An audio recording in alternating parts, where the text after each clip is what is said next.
find a way to move towards solution. And every one of you would have the right to be enraged 24/7 and not have any opening in your minds, but you all are leaders in trying to find that place of balance and love or brotherhood again.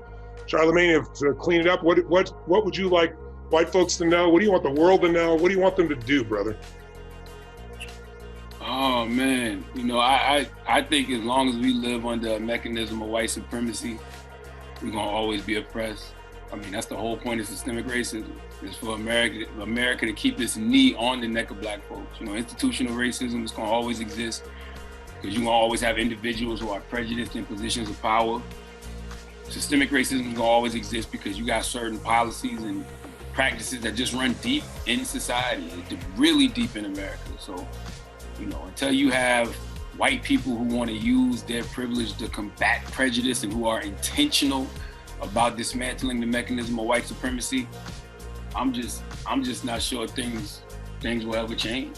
I'm really not. I mean, I'm keeping hope alive, as the Reverend Jesse Jackson said, but I don't know. We have to be intentional about it. Like, this can't be something that we move on from 2 weeks from now. Like this, white people that have that power and they have that privilege, they have to relinquish a lot of that. And it's the same thing with men when we're in spaces with women. When we have that male privilege, we have to relinquish that power and that privilege. And, I don't even like the term making space. People like to say that, making space. I'm like, this is all God's space.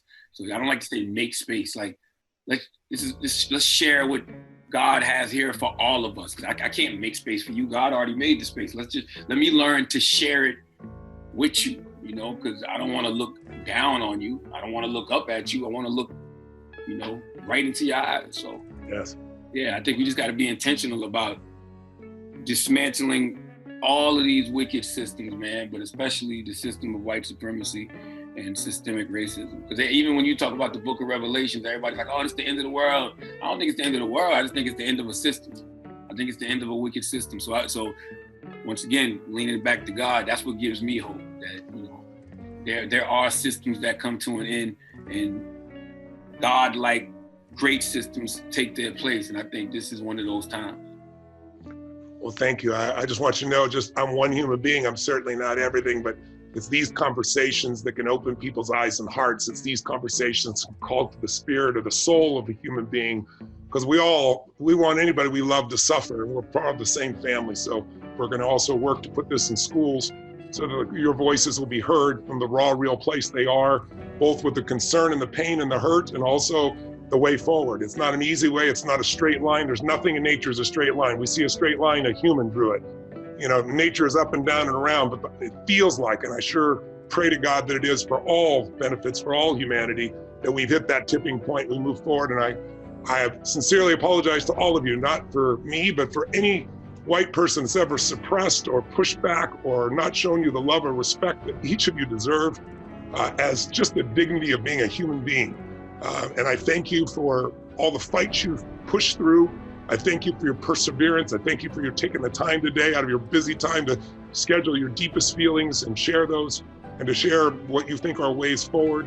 And I just hope that what comes out of this conversation for people is more compassion, more unity, more connection, more love. If we step in each other's shoes, then we can't let this continue. And I'm grateful that we're at this point where even technology is allowed.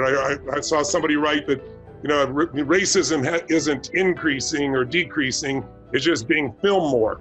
And, bringing that mirror directly to people's faces, I think there is goodness in all humans of all colors, all races, all backgrounds. We're part of the same family.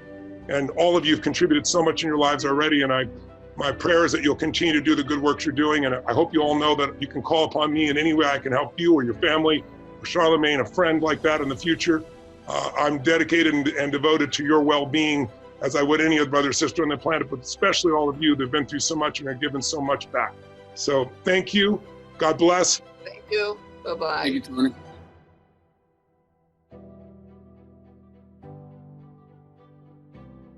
The Tony Robbins Podcast is directed by Tony Robbins and produced by the Tony Robbins team.